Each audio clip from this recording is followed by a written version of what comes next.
오늘 본문은 욥기서입니다. 욥기서는 하나님을 누구보다도 잘 믿었던 사람, 욥이라는 사람에게 어느 날 갑자기 닥친 큰 고난에 대한 이야기입니다.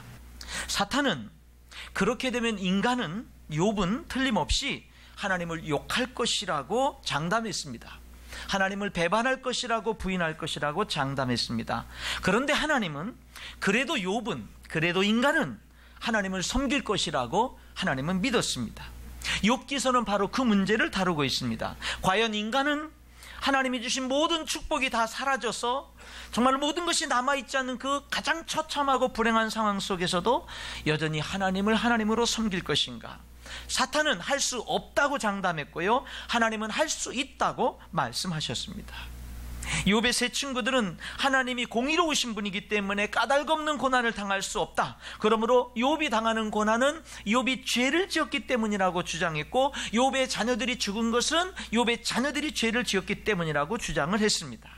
나중에 하나님은 그들의 주장이 잘못되었음을 분명히 말씀해 주었습니다. 욥의 세 친구들의 문제점은 욥의 고난을 위로하러 와서 욥의 당하고 있는 고난 그 자체만 바라봤고 고난의 이유만 찾으려고 했다라는 것이 그 문제입니다. 물론 고난을 바라보는 거 필요하고 고난의 이유, 그것을 찾는 것도 중요합니다만 그게 다가 아닌데, 이 세 친구들은 마치 그것이 다인 양 그렇게 인생을 바라본 겁니다. 나중에 또 한 사람, 엘리후라는 사람이 등장을 해요. 그는 다른 관점을 제시합니다. 그것은 뭐냐면 욥의 고난이, 이해할 수 없는 고난을 당하는 그런 욥에게 고난의 목적을 바라보게 합니다. 고난의 목적, 고난의 유익을 바라보게 해요. 다른 전의 세 친구들은 고난 자체만 바라보고 고난의 원인이 뭔가, 이유가 뭔가 이것만 바라보게 했는데, 또 다른 엘리후라는 사람은 비록 그 고난의 이유를 다 알지 못해도 그 이해할 수 없는 그 상황 속에서 고난의 목적이 무엇인지를 한번 생각해 보자, 그 고난을 통해서 얻을 수 있는 유익이 무엇인지를 한번 생각해 봐야 되지 않겠느냐라고 하는 초점을 제시를 해줍니다. 신기한 거는요, 욥기서가 42장까지 있는데 42장 그 어디에도 하나님이 나타나서도 욥의 고난의 이유를 설명해 주지 않는다라는 것입니다. 욥은 끝까지 자기가 왜 고난을 당했는지 몰랐습니다. 그 대신 하나님은 38장부터 등장하셔서 욥에게 이 말씀을 하셔요. 하나님이 얼마나 크신 분인지, 하나님이 얼마나 위대하신 분인지, 우주 만물을 창조하시고 저 우주의 질서를 다스리시고 저 깊은 바닷속을 걸어다니시고 정말로 지구를 측량하시고 모든 것을 다스리시는 이 하나님이 우리 인간이 측량할 수 없는 얼마나 위대하고 얼마나 엄청나고 얼마나 크신 분인지를, 그것은 말씀을 하십니다. 다시 말하면 우리 인간이 하나님을 다 이해할 수 없이 크신 분이라는 것을 말씀하신 거지요. 욥은 끝까지 자기 자신이 당한 고난의 이유를 몰랐습니다. 그러나 하나님이 어떤 분인지를 더 깊이 깨달은 다음에는 이해하지 못한 상황 속에서 하나님의 섭리를 받아들입니다. 하나님, 나같이 하나님 잘 믿은 사람 어디 있어요? 나같이 하나님 정결하게 믿은 사람 어디 있어요? 그런데 왜 나에게 이런 고난을 당해요? 나는 그것을 이해할 수 없어요 라고 따졌던 욥은 더 이상 따지지 않습니다. 손으로 입을 막습니다. 그리고 하나님 앞에 따졌던 것을 회개합니다. 그리고서는 욥기서 42장에서 드디어 그는 회복을 경험합니다.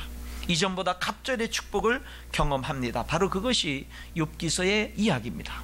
오늘 본문 29장과 30장은 그 욥의 그 고난의 한복판의 이야기입니다.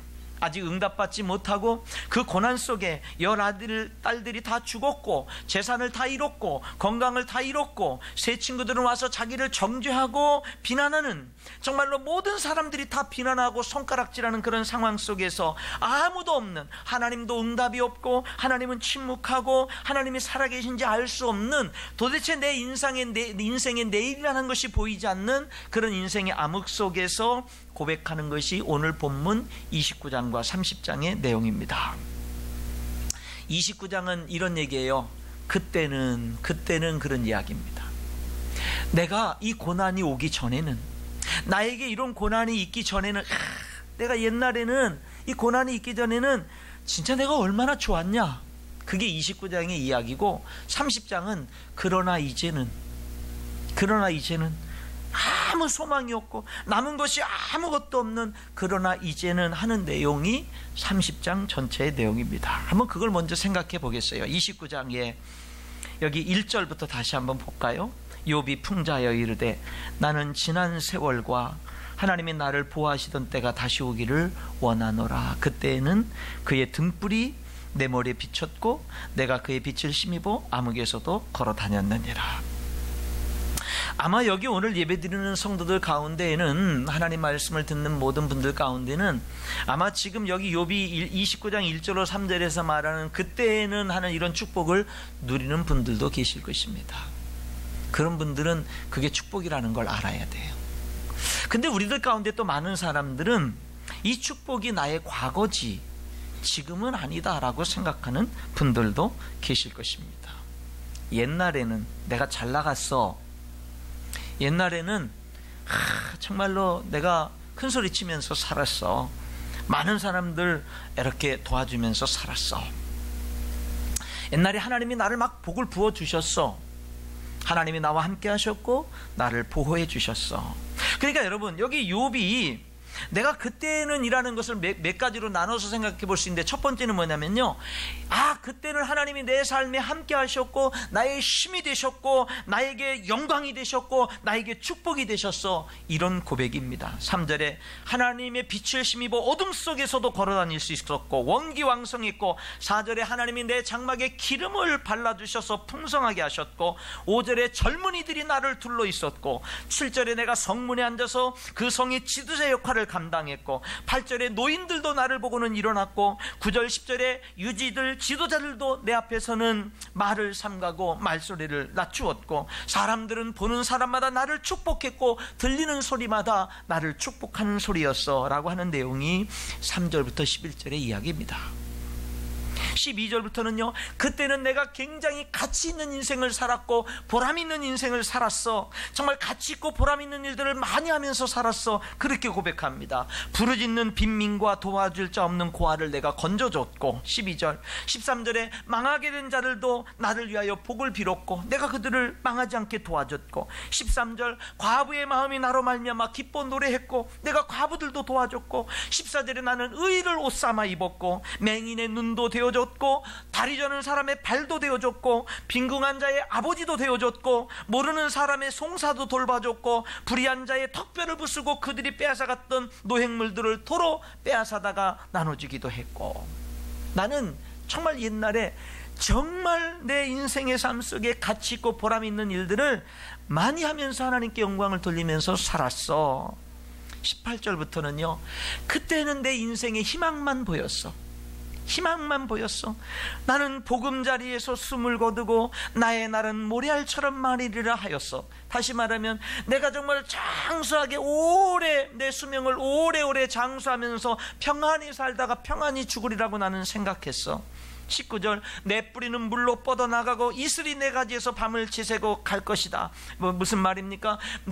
나는 마치 시냇가에 심은 나무처럼 내 뿌리는, 인생의 뿌리는 저 물줄기와 맑은 물줄기가 다 있었고 정말로 밤 이슬이 나를 촉촉히 적시는 그런 축복이 내 삶 가운데, 메마른다라는 것은 상상할 수 없는 축복이 내 삶 가운데 있었어. 20절에 내 영광은 날로 새로워지고 내 손에서 화살이 끊이지 않았다. 이 말은 내 정력이 쇠하지 않았다라는 이야기입니다. 여러분, 그러니까 욥이 과거를 생각을 해보니까는요, 너무너무 그 시절이 너무 좋은 거예요. 여기 21절부터 25절까지도 보면은요, 내 인생만 좋은 게 아니라 다른 많은 사람들도 나 때문에 희망을 갖고 살았어요. 많은 사람들에게 욥은 크고 중요한 영향을 미치는 존재가 됐습니다. 여기 21절에 이렇게 말해요. 무리는 내 말을 듣고 희망을 걸었고 내가 가르칠 때 잠잠했다. 왜? 내 말을 귀 기울여 들으려고. 22절에 내 말은 그들에게 스며들었고, 23절에 사람들은 비를 기다리듯 나를 기다렸고 내가 그들의 길을 선택해 주었고 왕이 군대 중에 있는 것 같이 내가 으뜸이 되는 자리에 앉아 있었어. 이렇게 이야기를 합니다. 참 이 욥의 29장에 나오는 이 축복들을 다 보면은요, 아마 우리들이 과거에 비슷하게 작게라도 우리들이 누렸던 축복들이고 우리들이 원하는 그런 축복들이 이 욥의 축복이죠. 근데 30장으로 넘어가 보면 이렇게 30장 1절이 이렇게 시작되죠. 그러나 이제는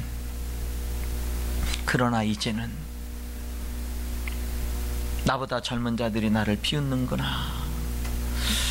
여러분, 지금의 모습은 뭐냐면 사람들이 욥의 지금의 모습은요, 사람들이 다 나를 멀리하는 거예요. 나를 무시하는 거예요. 나를 대적하는 겁니다. 내 주변에 사람이 없어요. 1절에 보니까 나보다 젊은 자들이 나를 비웃고요, 9절에 보니까 내가 놀림거리가 되고요, 10절에 보니까 나를 미워하며 서슴지 않고 사람들이 내 얼굴에 침을 뱉어요, 12절에 보니까 내 발에 가는 길에 덫을 놓고요 나를 대적합니다. 13절에 보니까 나는 도움이 필요한데 날 도와줄 사람이 없어요. 14절부터 보니까는요, 욥이 이렇게 노래를 합니다. 내 인생의 남은 앞길에는 절망만 있구나. 그래요. 금방 망할 것 같고 순식간에 공포가 나를 에워싸고, 15절에 보니까 구원의 소망은 없고, 16절에 보니까 환난이 나를 사로잡고, 17절에 보면 밤이 되면 고통이 나를 사로잡습니다. 더 절망되는 것이 19절에 뭡니까? 하나님까지도 나를 버리셨다라는 생각이 나를 사로잡는 겁니다. 아무리 하나님께 부르짖어도 하나님이 응답하지 않고 돌아보지 않는다고 20절에 욥은 고백합니다. 하나님이 나를 너무나 가혹하게 대하고, 심지어는 하나님은 나를 버리셨고 하나님은 나를 죽게 하신다고 그렇게 고백합니다. 26절에는 욥이 이렇게 말해요. 내가 복을 바랐는데 화가 왔고 광명을 기다렸는데 흑암이 왔다. 내 마음은 들끓어서 고요함이 없다. 평안함이 없다. 환난이 내게 있다. 그래서 29절로 31절에 보면 내 인생 앞에는 절망만 있고 슬픔만 있다. 이렇게 노래하고 있는 겁니다. 이게 30장이에요. 제가 욥기서를 읽으면서 29장의 인생의 절망과 고통과 아픔 속에서 과거를 생각해 보니까 너무 감사했어요. 근데 지금은요, 아무 소망이 없어요. 지금은 아무것도 가진 것도 없어요. 가진 게 없을 뿐만 아니라 앞날에 대한 소망도 없어요. 그게 지금 현재 욥의 고백이에요. 그런데요, 제가 오늘 이 29장 그때에는 30장 그러나 이제는 여기서 끝나지 않고 한 가지를 더 여러분들과 나누고 싶은 게 있어요. 그게 뭐냐면 그러나 실상은, 한번 따라해 보실까요? 그러나 실상은. 그거를 한번 우리들이 생각해 보려고 하는 거예요. 그러나 실상은. 여러분, 욥기서 1장부터 42장까지 다 보면은요, 실상의 모습이 뭔지 아세요? 하나님이 한순간도 욥에게 눈을 뗀 적이 없습니다. 그게 실상이에요. 또 하나의 실상이 뭔지 아십니까? 욥이 옛날에는 내가 이렇게 잘 나가고 이렇게 나만 잘 먹고 잘 산 게 아니라 수많은 사람들을 살리고 가치 있고 보람 있는 일을 하면서 하나님께 영광을 돌렸던 그 옛날보다도 지금 아무것도 할 수 없고 아무것도 남은 것이 없이 그저 오늘 하루하루 견디며 살아가야 되는 이 현실의 이 삶 속에서요, 사실은 실상은 하나님이 더 큰 영광을 받고 있었습니다. 그게 실상이에요. 욥기서를 통해서 분명히 볼 수 있는 실상. 하나님이 욥을 버린 게 아니었습니다. 하나님이 외면하지 않았습니다. 오히려 더 욥을 집중하고 더 주목하고 더 욥과 가까이 계셨습니다. 우리가 살다 보면요, 하나님의 임재가 나를 떠난 것 같이 느껴질 때가 있습니다. 하나님이 내게서 멀어진 것 같이 느껴질 때가 있어요. 엘리야가 갈멜산 대결에서 크게 승리하고 이제는 좋은 일이 있으리라 기대했는데 정말로 이세벨 왕비가 자기를 죽이겠다고 했을 때 아무런 일이 나타나는 게 없고 상황이 더 악화된 것을 보고는 이제 그가 도망가면서 하나님 앞에 이렇게 말하죠. 하나님, 이제 그만 됐으니 내 생명을 취하소서. 너무 낙심이 되고 절망이 돼서 이제 그만 내 생명 가져가 달라고 간구하는데, 그때 하나님이 천사를 보내서 지쳐 쓰러진 이 엘리야를 어루만지고 깨어나면은 먹을 것 마실 것 준비해놔서 먹고 마시고, 넘어지서 다시 쓰러지면 또 다시 푹 자게 하고, 다시 어루만져서 다시금 깨워서 또 먹이고 또 마시고, 그래서 육신의 힘을 얻게 해서 저 하나님의 산 호렙산까지 인도해서 하나님의 사명 다시 받고 그 사명을 감당케 하시는 하나님의 모습을 봅니다. 여러분, 예수님은 십자가에 달려 죽으실 때 이렇게 외쳤죠. 엘리 엘리 라마 사박다니, 나의 하나님 어찌하여 나를 버리셨나이까. 여러분, 예수님이 십자가에서 죽으시기 전에, 운명하시기 전에 외친 말씀이 하나님 어찌하여 나를 버리셨나이까 라는 외침이었잖아요. 여러분, 그 외침을 왜 외친 줄 아세요? 하나님이 여러분을 안 버리기 위해서, 하나님이 나를 안 버리기 위해서 예수님 대신 버리신 거예요. 우리는 십자가를 믿는다면, 십자가에서 예수님이 나를 위해서 죽으신 것을 믿는다면, 예수님의 그 부르심을 다시 한번 기억하면서, 여러분, 우리들은요, 십자가만, 그 하나만 바라보고라도 하나님은 결코 나를 버리지 않으셔, 그렇게 고백할 수 있어야 될 줄 믿습니다. 지난 주간에 제자훈련하는데 우리 한 집사님이 쭉 제자훈련 은혜롭게 막 나누다가 그런 얘기를 하더라고요. 아, 목사님, 오늘 이렇게 쭉 우리 성경을 공부하고 이렇게 나누다 보니까 그 이야기가 생각난다고, 그 모래 위에 발자국 이야기가 생각나는데 목사님 이 시간 한 번 더 들려달라고. 그래서 그 은혜를 같이 나눴습니다. 어떤 사람이 예수님을 믿었어요. 예수님이 약속했죠. 내가 내 인생 끝까지 함께 할게. 그래서 그는 예수님과 함께 동행하는 인생을 삽니다. 인생을 다 마치고 이 사람이 이제 자기의 인생길을 돌아볼 때, 자기 인생길을 돌아보니까 주님과 예수님과 함께 늘 모래사장을 걸은 그런 이제 그 발자국, 예수님과 나의 두 사람의 발자국이 자기 인생길에 쭉 나 있는데, 어느 시점들에서는요, 발자국이 한 사람 발자국밖에 없는 거예요. 그래서 이 사람이 예수님께 따지죠. 예수님, 내가 예수님 믿기로 결단했을 때 평생 나와 함께 하겠다고 약속하지 않았습니까? 그런데 왜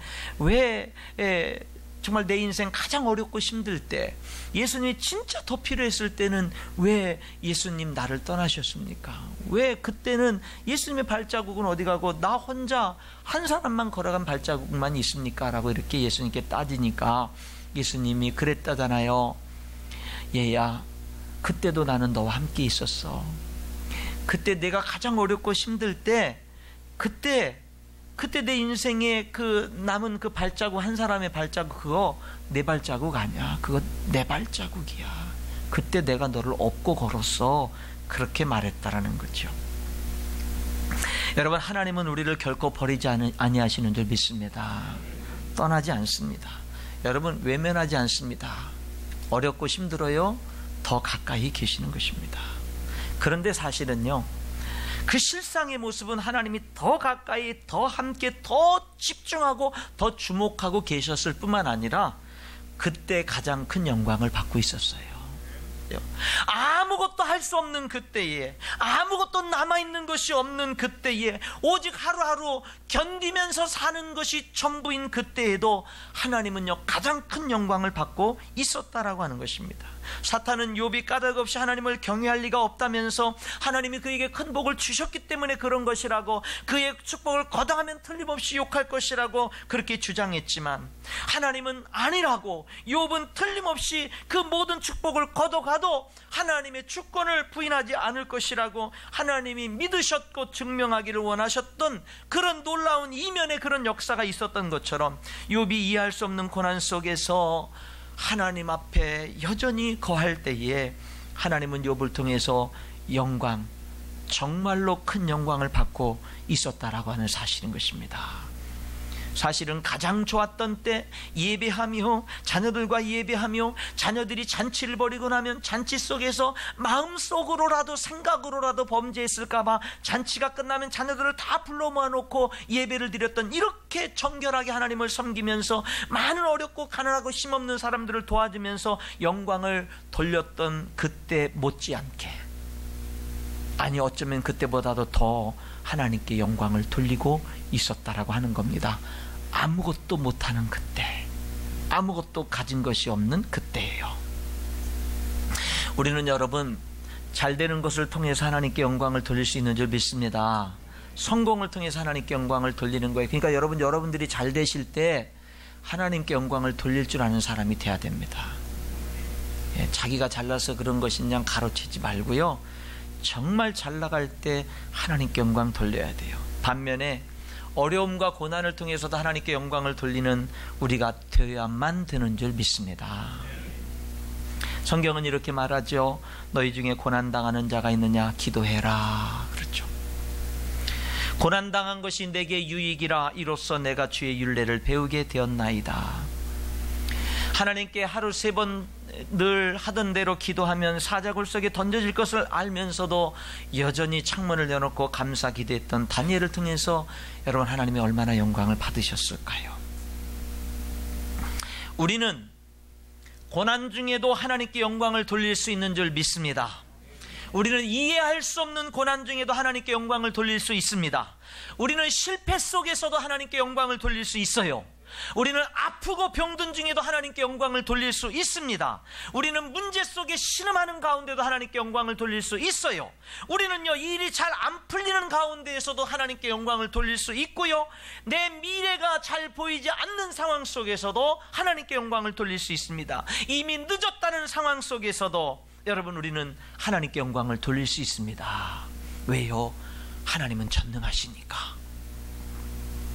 바쁘고 힘든 중에도 하나님께 영광을 돌릴 수 있고요, 시험 드는 일과 낙심되는 일에 둘러싸여 있을 때도 하나님께 영광을 돌릴 수 있고요, 가슴 아픈 일을 당해서 고통 가운데 있을 때도 우리는 하나님께 영광을 돌릴 수 있습니다. 아니요, 돌려야 됩니다. 어려움 속에서 더 큰 영광을 돌릴 수 있는 것입니다. 우리 하나님은 영광받기에 합당하신 분인 줄 믿습니다. 여러분, 오늘 이 시간에 저와 여러분이요, 하나님께 지금 여러분이 어떤 상황이든, 잘 나가는 상황이면 잘 나가는 상황 속에서, 정말 어렵고 힘든 상황이면 어렵고 힘든 상황 속에서 하나님께 영광 돌리기를 선택하는 이 시간이 될 수 있기를 주님의 이름으로 축원합니다. 하나님의 주권을 인정하고, 하나님의 신실하심을 인정하고, 하나님이 나와 함께 하심을 인정하고, 하나님이 반드시 나를 승리케 하실 것을 믿고 신뢰하면서 하나님께 영광 돌리기로 작정하는 이 시간이 될 수 있기를 주님의 이름으로 축원합니다. 기도하겠습니다.